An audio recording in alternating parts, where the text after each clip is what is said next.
जनपद मुजफ्फरनगर में शनिवार को महागठबंधन के लोकसभा प्रत्याशी राष्ट्रीय लोकदल के राष्ट्रीय अध्यक्ष चौधरी अजीत सिंह पहुंचे, जहां समाजवादी पार्टी के जिला अध्यक्ष गौरव स्वरूप, पूर्व सांसद बसपा कादिर राणा, पूर्व मंत्री प्रेमचंद गौतम और रालोद के जिला अध्यक्ष अजीत राठी सहित भारी संख्या में पदाधिकारी और कार्यकर्ता मौजूद रहे, जिन्होंने चौधरी अजीत सिंह का फूल माला पहनकर जोरदार स्वागत किया। इस दौरान चौधरी अजीत सिंह ने कार्यकर्ताओं को संबोधित किया, जहां उन्होंने कहा कि मुजफ्फरनगर से ही भाजपा का जन्म हुआ था, जिसका अंत करने के लिए उन्होंने मुजफ्फरनगर से चुनाव लड़ना तय किया है। इस दौरान उन्होंने प्रधानमंत्री नरेंद्र मोदी पर जमकर तंज भी कसे। बुरी हालत गाय की इन गौरक्षकों ने की है। हमारे देश में किसानों ने, गरीबों ने सभी गाय की बुरी हालत नहीं की। तो इसलिए चुनाव इस महागठबंधन को कोई नहीं हरा सकता। क्या कहते हैं मोदी साहब, मुझे हराने के लिए गठबंधन होगा, ये तुझे जिताने के लिए विपक्ष गठबंधन करेगा। प्रजातंत्र में तो विपक्ष आपको जिताने के लिए करेगा ना। इस गठबंधन में कोई आपस में मेल मिलाप नहीं है, एक दूसरे के खिलाफ है। और आपने तो शिवसेना से गठबंधन कर लिया, आपने तो पीडीपी से गठबंधन कर लिया, जो लोग गाली दे रहे हैं आपको।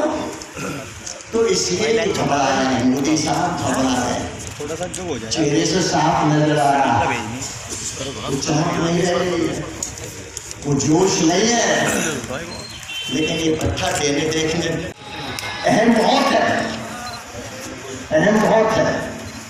इसलिए और मैं कहना चाहता हूँ कि जो गठबंधन है, इसको सारे देश में, अगर आप आंकड़े देख लीजिए, जो कहते हैं ना कि अब बड़ा भारी मोदी जीत सकता है, तो जोश आ गया इन्होंने लड़ाई के बाद। बिहार में 40 में 33 जीते थे, अब जीत जाएंगे क्या? गुजरात में, मध्य प्रदेश, राजस्थान, छत्तीसगढ़ में 65 सीटों में 62 जीते थे। अब तो तीनों राज्य हार गए, क्या 62 जीत जाएंगे पार्लियामेंट? नहीं जीतने वाले। 14 में ये 10 जीते थे, झारखंड में 10 तो नहीं जीतते, अच्छा काम करते तो भी नहीं जीतने वाले। 7 के साथ दिल्ली में, 10 में 7 हरियाणा में, 5 के 5 उत्तराखंड में, 5 के 5 4 के 4 हिमाचल में। तो जहाँ ये थे वहाँ तो कम होना ही है, और जहाँ नहीं थे ये आज भी वहाँ पर नहीं। अगर आप आंकड़े देख लो तो ये जीतने वाले नहीं है। लेकिन उससे भी बड़ी बात यह है, आज जिस जोश में आप लोग यहाँ हैं, मोदी जी आपको बचना संभव नहीं है। रफाल का मामला भी उठेगा, कहते भ्रष्टाचार के खिलाफ लड़ रहे हैं। आप लोग बताओ, भ्रष्टाचार कम हुआ है, ज्यादा हुआ?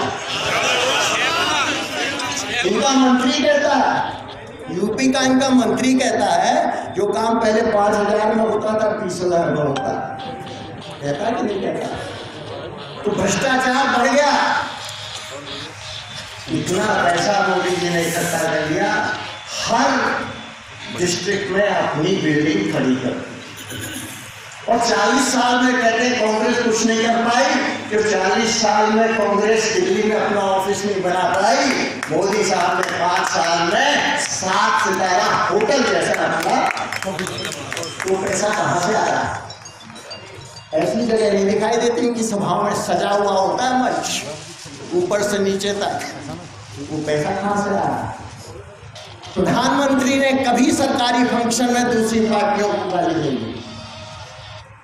तो मेरा कहना यह है, जो मुझसे पहले भी कहा, प्रजातंत्र खतरे में। हाँ, जो गठबंधन हुआ, उत्तर प्रदेश में कोई सीटों की लड़ाई नहीं हुई।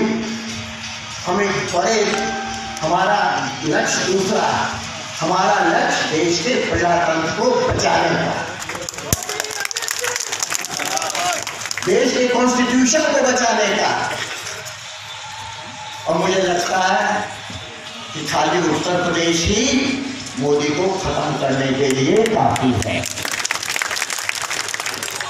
लेकिन मैं जो मुजफ्फरनगर में लड़ना चाहता हूँ, मैं लड़ना नहीं चाहता, सही बात है। लेकिन मुजफ्फरनगर का महत्व है एक बहुत बड़ा। इसी दंगे, यहाँ के दंगे की वजह से ही भाजपा सत्ता में आई थी।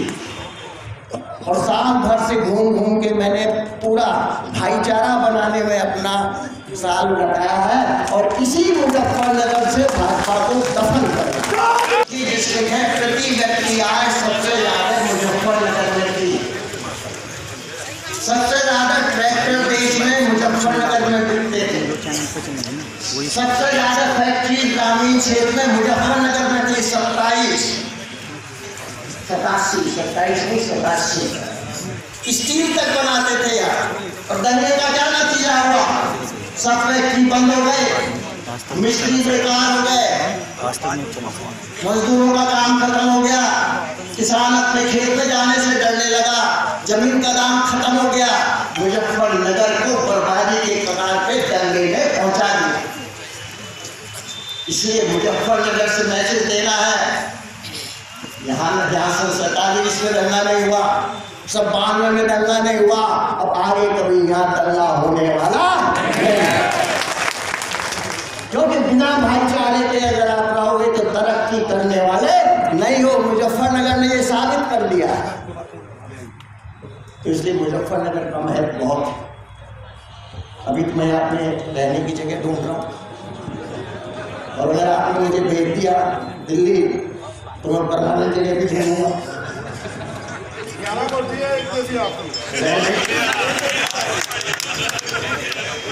और बहुत से मैं जानता हूँ, मैं भी चाहता था कि सब पार्टी के नेता लोग हम बात कर सकूँ।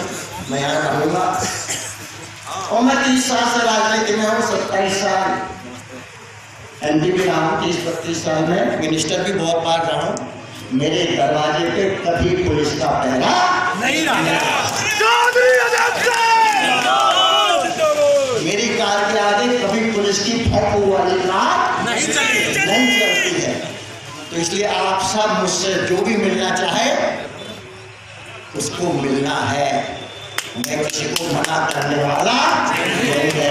कोई अपॉइंटमेंट लेने की जरूरत नहीं है। एक मुजफ्फरनगर का महत्व देश को बता दिया मैंने, देश में क्या है, यहाँ कितने से जिताते हैं उसका भी बता है। जमानत जब करनी है भाजपा की, इसलिए नहीं कि कोई फर्क मुझे पड़ेगा, देश भर में। और यहाँ तो पहले शहर में हो जाएगा चुनाव, यहाँ से जो हवा चलेगी सारे देश में चलेगी। बहुत बहुत धन्यवाद आपको, बहुत बहुत शुक्रिया।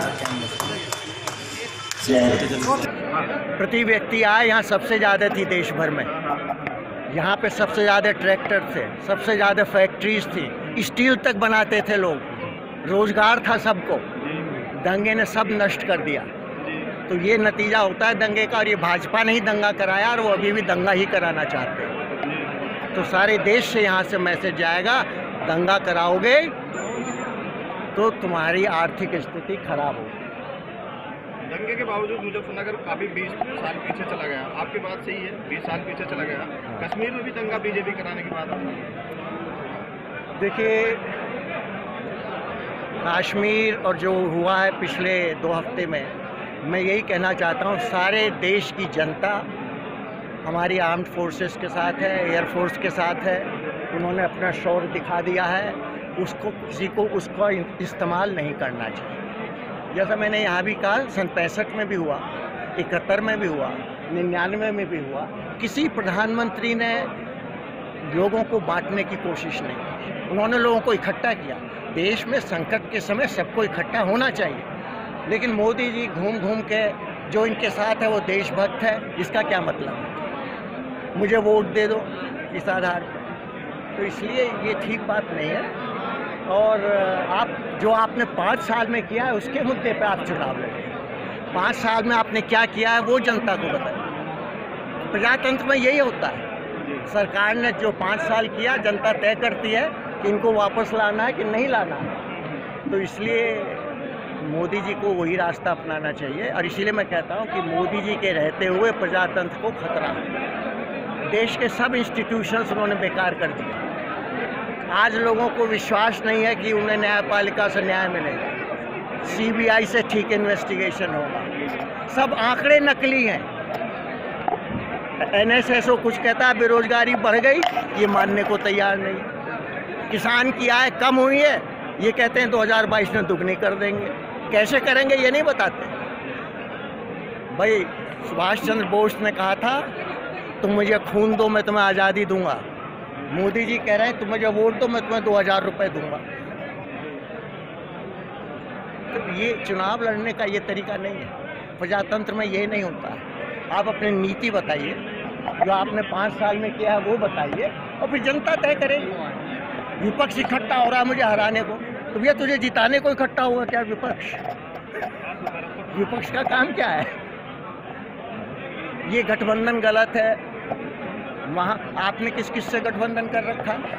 हर राज्य में गठबंधन है। तमिलनाडु में है आपका, बिहार में है आपका, यूपी में है आपका, आसाम में है आपका, कहाँ नहीं है आपका? पंजाब में है आपका गठबंधन। सब जगह गठबंधन कर रखा है। कांग्रेस साथ आएगी? अब ये बात नहीं, अलग चीज़ है। आज ये मुद्दा मेरे सामने नहीं है ये मुद्दा।